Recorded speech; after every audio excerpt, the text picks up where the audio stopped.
नमस्कार दोस्तों, ज्योतिष और ग्रह भाई अमरेंद्र में मैं आपका बहुत बहुत स्वागत करता हूँ।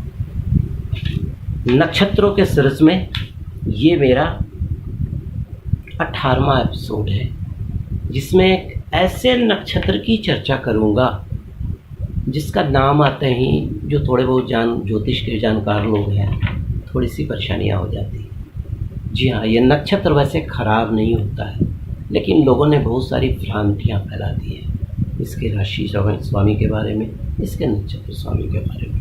जी हाँ दोस्तों, इस नक्षत्र का नाम है स्वाति।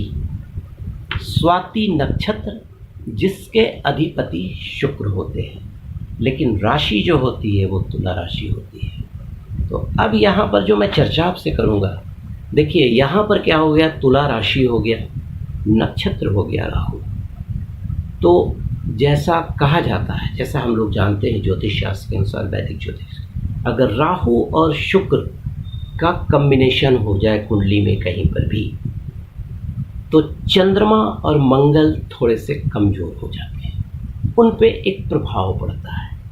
तो हम क्यों नहीं पहले ही से अगर जान जाए तो उन चीज़ों को मजबूत कर लें, स्ट्रेंथन कर लें अपनी कुंडली में। तो आइए चर्चा करते हैं स्वाति नक्षत्र। अगर किसी का जन्म स्वाति नक्षत्र में होता है तो स्वाति नक्षत्र के जो चारों चरण होते हैं, चारों चरण में तुला राशि होती है जिसके अधिपति शुक्र होते हैं। परेशानियां कहाँ आती है कि अगर आपकी कुंडली में शुक्र थोड़ा सा दूषित हो गया, उसके अलावा राहु भी वहाँ पर आ गया, तो थोड़ी सी परेशानी आती है। अगर गलत जगह पर प्लेस हो गया, छठे में बैठ गया, 8वें में बैठ गया, उसके अलावा 12वें में बैठ गया, होता क्या है, जब शुक्र खराब होता है तो अपनी सारी परेशानियों को वो बुध पर ट्रांसफ़र कर देता है। और बुध क्या करता है, विवेक का स्वामी है, आपके हेल्थ का स्वामी है, ज्ञान का स्वामी है, व्यापार का स्वामी है। तो यहाँ पर से थोड़ी सी परेशानियाँ शुरू हो जाती हैं। मैं बार बार कहता हूँ, ये वैदिक ज्योतिष आने के पहले नक्षत्रों का ही विवरण का विचार किया जाता था।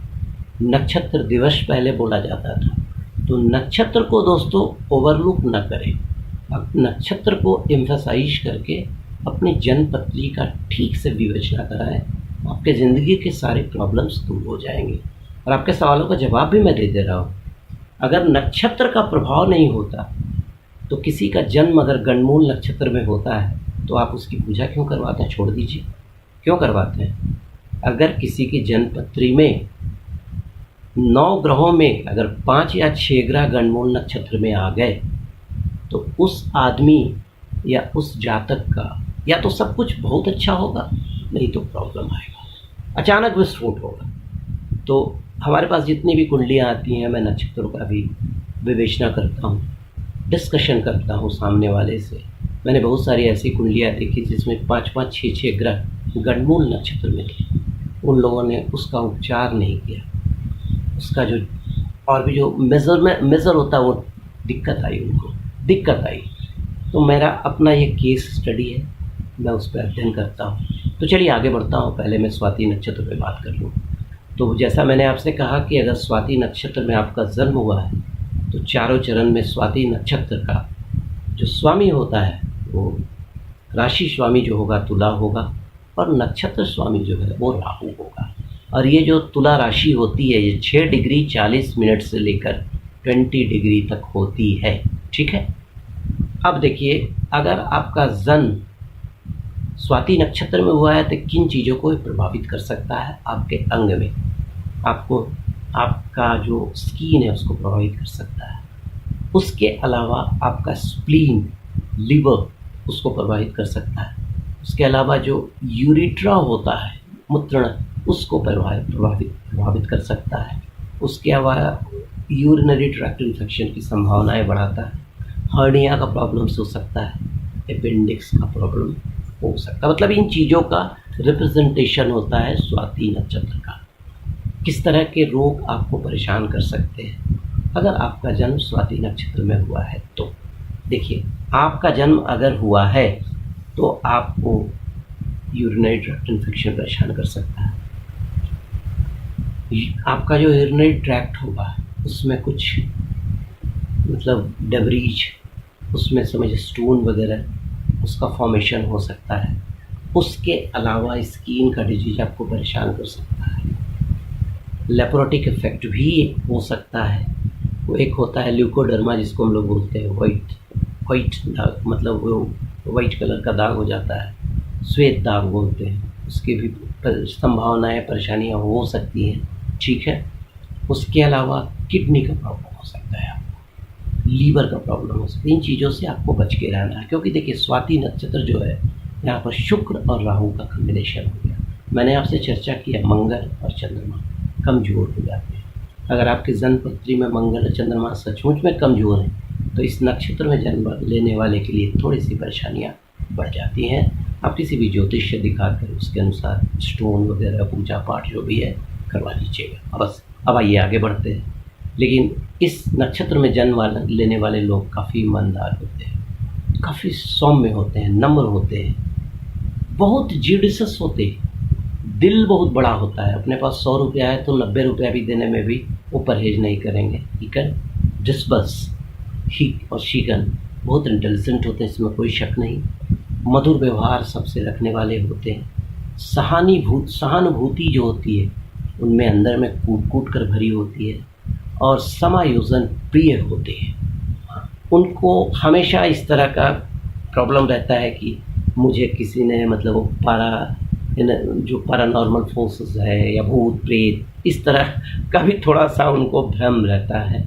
इस तरह की संभावनाएं उनको रहती है। उसके अलावा अगर सब कुछ ठीक रहा नहीं तो फिर थोड़ा सा परिवार में, समाज में अपोजिट जो सेक्स होता है उसको लेकर परेशानियों का भी सबब कभी कभी बन सकता है, ठीक है। अब देखिए उसमें क्या होता है कि ऐसे जो होते हैं कि आदमी लोग के शत्रु काफ़ी कम होते हैं। ऐसा नहीं, विद्वान होते हैं, सुंदर होते हैं, ठीक है। अब आइए ऐसे लोग जिनका जन्म अगर राहु स्वाति नक्षत्र में हुआ है, तुला राशि हो और चरण तो मैंने आपसे कहा 1 2 3 4 चारों चरण में ही विद्वान रहते हुए, तो उसमें आप किस तरह का बिजनेस कर सकते हैं। देखिए राहु जो होता है इलेक्ट्रॉनिक को रिप्रेजेंट करता है, तो आप इलेक्ट्रॉनिक्स का कोई भी काम कर सकते हैं। विद्युत उपकरण का काम कर सकते हैं, ट्यूबलाइट का काम कर सकते हैं, पंखा, हीटर, कूलर, एक्सरे आदि का जो बिज़नेस इस तरह से रिलेटेड काम करेंगे, इस तरह के मैन्युफैक्चरर रहेंगे, ऑटोमोबाइल के मैन्युफैक्चरर रहेंगे, कम्युनिकेशन के में अगर आपका किस तरह का लिंक है तो आपको काफ़ी फ़ायदा हो सकता है। उसके अलावा म्यूज़िक, क्योंकि यहाँ पर शुक्र का भी संयोग हो गया है। म्यूज़िक, नाटक, थिएटर, कला, चित्रकारी, इन चीज़ों से संबंधित भी अगर आप काम करेंगे तो आपको सफलता मिलेगी।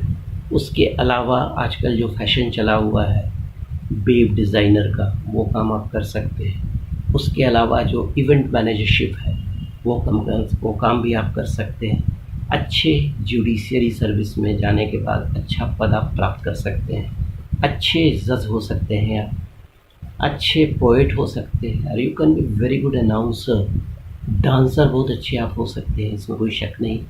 फैंसी और हार्डवेयर का स्टोर आपके लिए रामबाण साबित होगा।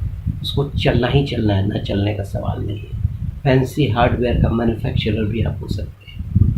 आप कोई भी स्वीट्स की दुकान, हलवाई का कोई भी सप्लाई का काम, जैसे मतलब वो क्या होता है मिठाई स्वीट्स वगैरह बनवा कर डिफरेंट जगह पे सप्लाई करवाने का काम भी आप टेकअप कर सकते हैं। उसके अलावा दूध की जो डेयरी होती है उसका भी आप काम कर सकते हैं।